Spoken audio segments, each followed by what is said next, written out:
बंधुओं, आज मैं एक ऐसे गृहस्थ साधु के विषय में आपको बताऊंगा।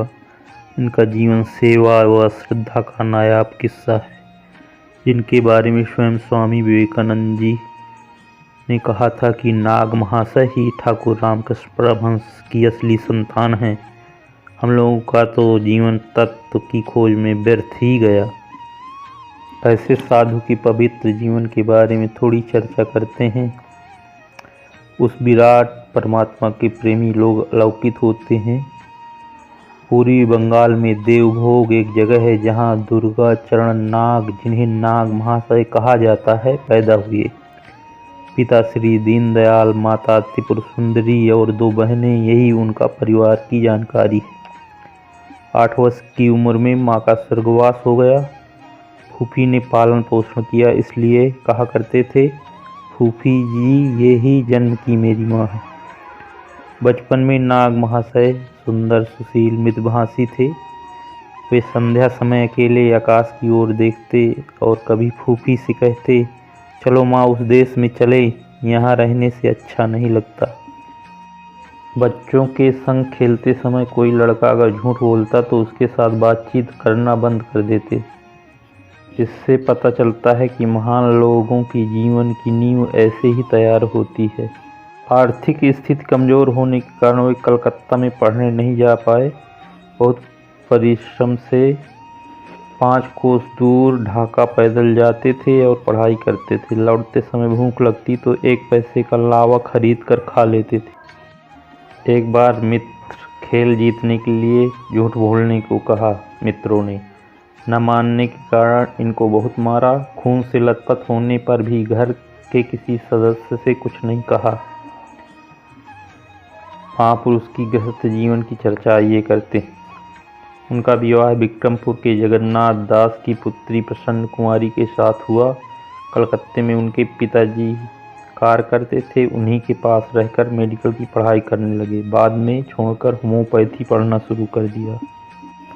गृहस्थ में रहकर बड़े संयमी थे। कुछ समय बाद प्रसन्न कुमारी का स्वर्गवास हो गया। अब उनका जीवन सेवा का शुरू हुआ। औषधि की एक पेटी खरीदकर मोहल्ले के गरीब दुखियों की चिकित्सा और दवाई वितरण करने लगे। उनकी दी हुई दवाइयाँ बहुत ही असर करती थीं। उनके घर पर रोगियों की भीड़ लगती थी, पर वे व्यवसाय परोपकार के लिए ही करते थे। पिता के मित्र लोगों के लिए चावल की बोरी, लकड़ी का बोझा उठा लाने में भी संकोच नहीं करते थे। कभी कभी तो रोगी को अपना कपड़ा तक दे आते थे। इसी कारण पिताजी से थोड़ा अनबन हो जाती थी। एक बार एक बच्चे को हैजा हो गया। दिन भर उसी की दवाई में लगे रहे। लोग सोचे कि आज इनको अच्छा पैसा मिलेगा, किंतु शाम को ये रोते हुए आए कि गृहस्थ के एकमात्र पुत्र का बचा न सका। रात में जल भोजन भी नहीं किया। वे राजा जड़ भरत की कथा से प्रभावित थे और सोचते कि उन जैसे महात्मा की ये दशा हुई तो साधारण लोगों का क्या होगा। वे अक्सर गंगा तट पर ध्यान साधन करते और कीर्तनादि में भावावेश होकर नाचते और अपने कुलगुरु वंग चंद्र से दीक्षा लेकर गहरी साधना में लग गए। बाद में दक्षिणेश्वर जाकर के श्री रामकृष्ण परमहंस जी के शरणागत हो गए। अब वे भगवान सदस्य गुरु श्री रामकृष्ण परमहंस को पा करके उनकी साधनाएं उच्चतर अवस्था में पहुंच गईं।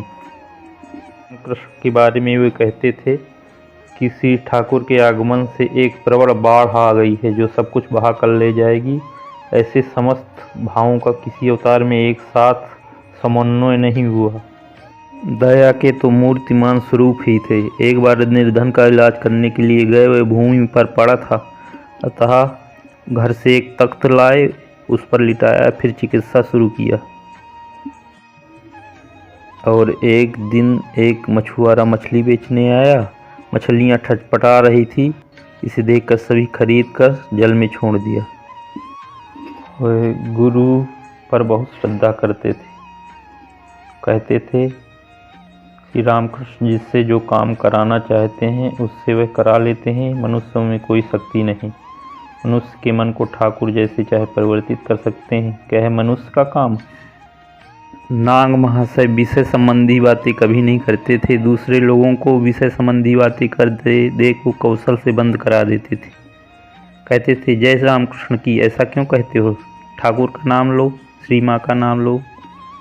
किसी की निंदा तो करते नहीं थे। एक बार किसी मनुष्य के संबंध में उनके मुख से एक विरुद्ध बात निकल पड़ी। सामने एक पत्थर पड़ा था, उसे उठाकर अपने सिर पर बार बार मारने लगे। सिर की चमड़ी फट जाने से लगातार खून गिरने लगा। महीने भर में वो घाव सूखा। वो कहते थे, अच्छा हुआ, जो दुष्ट है उसके लिए वैसा दंड मिलना चाहिए। अंदर के शत्रुओं के दमन के लिए वे दीर्घ लंघन करते थे, यहाँ तक कि 5-6 दिन तक केवल जप लिखकर रह जाते थे। ये विशिष्ट घटना उस वर्ष की है जब अर्धोदय योग लगा हुआ था। इस योग के 3-4 दिन पहले नाग महाशय घर आ गए थे। उन्हें घर आते देखकर उनके पिताजी दीनदयाल ने कहा था, इस गंगा स्नान के योग में कितने ही लोग गंगा तीर जाकर स्नान करेंगे और तुम इस समय गंगा को छोड़कर इस देश में आ गए। तुम्हारे धर्म कर्म का मर्म मैं नहीं समझ सकता। अभी भी 3-4 दिन का समय है, मुझे भगीरथी के तीर पर ले चलो। नाग महाशय ने कहा, यदि मनुष्य में यथार्थ ईश्वर का अनुराग रहे तो उसे भगीरथी माँ गंगा घर में आकर स्नान दर्शन देती, उससे कहीं जाना नहीं पड़ता। क्रमशः वह गंगा स्नान का दिन आया। उनकी पत्नी, साली और दूसरे लोग, नाग महाशय के जितने भक्त लोग देवभोग में उपस्थित थे। योग के समय श्रीमती हरकामनी ने देखा, जो उनकी साली थी, नाग महाशय के मकान में अग्नेय कोण में आंगन फोड़कर प्रबल वेग से जल निकल रहा है। प्रवाह क्रमशः बढ़ने लगा। नाग महाशय घर के भीतर थे। लोगों की आवाज़ सुनकर बाहर आए। माँ पतित पावनी भगीरथी कहते हुए जल प्रवाह को साष्टांग प्रणाम करने लगे।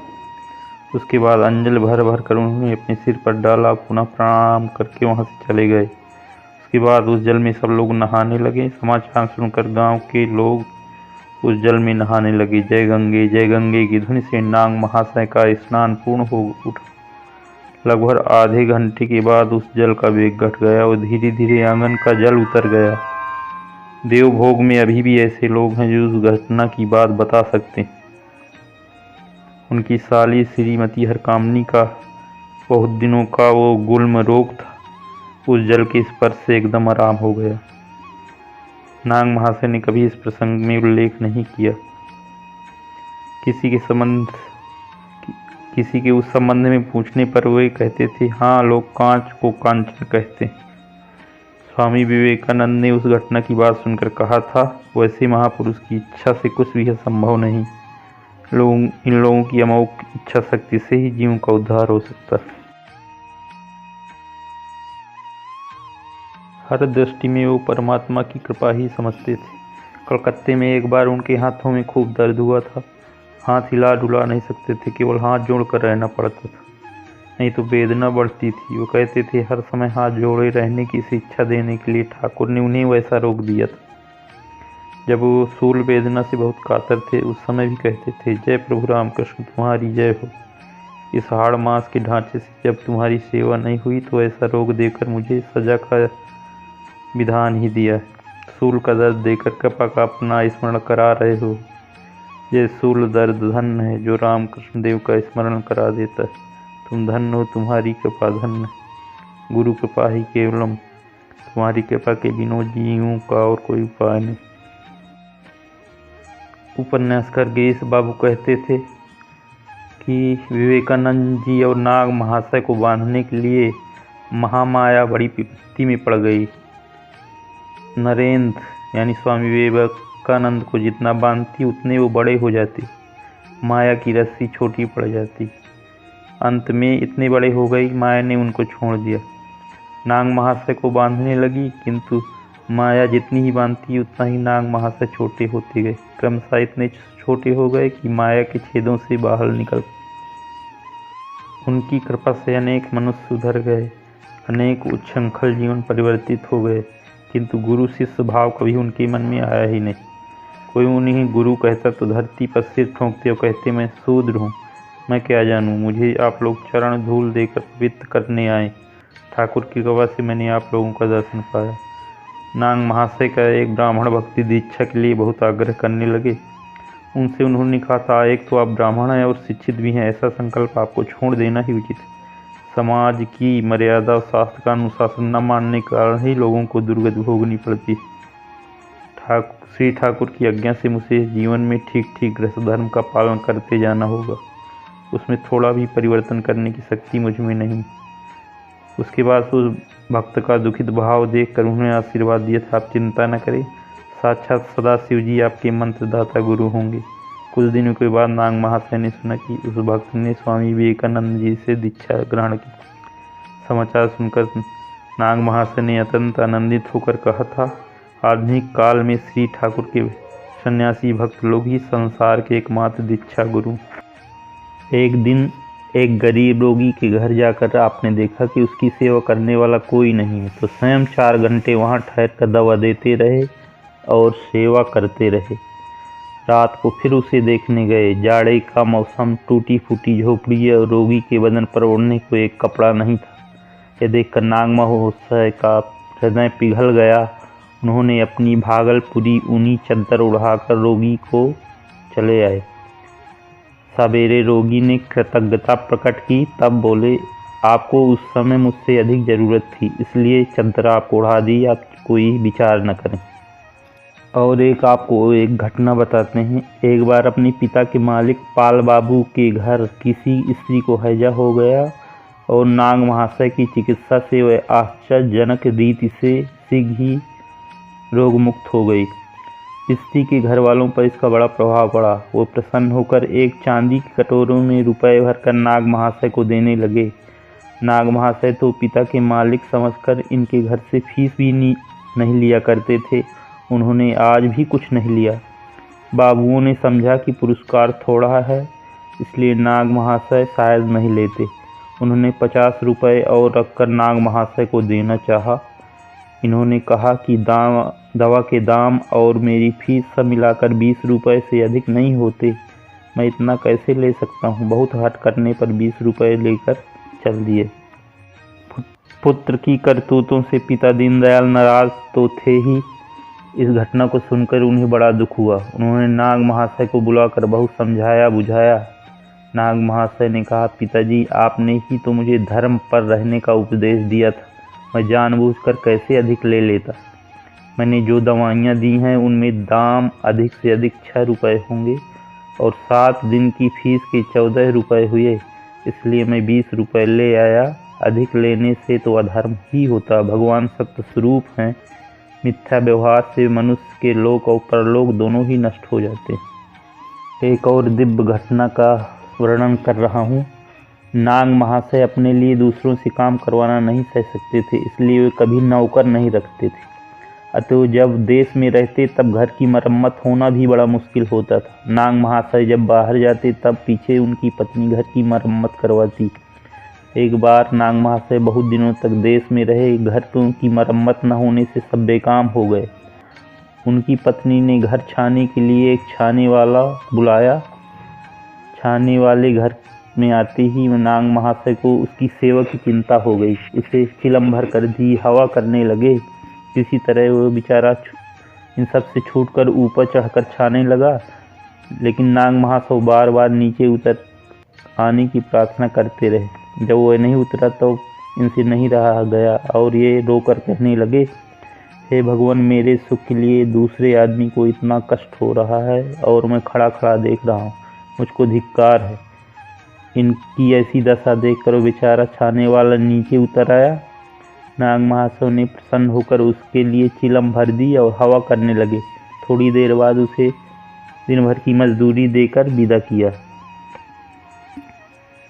इतना ही नहीं, नाग महाशय कभी नाव पर चढ़ते तो केवट को नाव नहीं खेने देते, उसकी लग्गी लेकर स्वयं नाव खेने लगते। मनुष्य तो क्या, पशु पक्षियों का दुख भी इनसे नहीं देखा जाता था। नाग महाशय परमहंस रामकृष्ण के खास शिष्यों में थे और इन पर गुरुदेव की बड़ी ही कृपा रहती थी। सभी लोग इन्हें बड़ी आदर की दृष्टि से देखते थे। पिता के परलोक गमन के 3 वर्ष बाद 53 वर्ष की अवस्था में अपने देह त्याग किया। उस समय स्वामी शारदानंद जी आपके पास थे। एक बार नाग महाशय के घर एक ऐसे सन्यासी आए जो ऊपरी दिखावों पर ज़्यादा विश्वास करते। उनकी त्याग निष्ठा का परिचय केवल वस्त्र में था।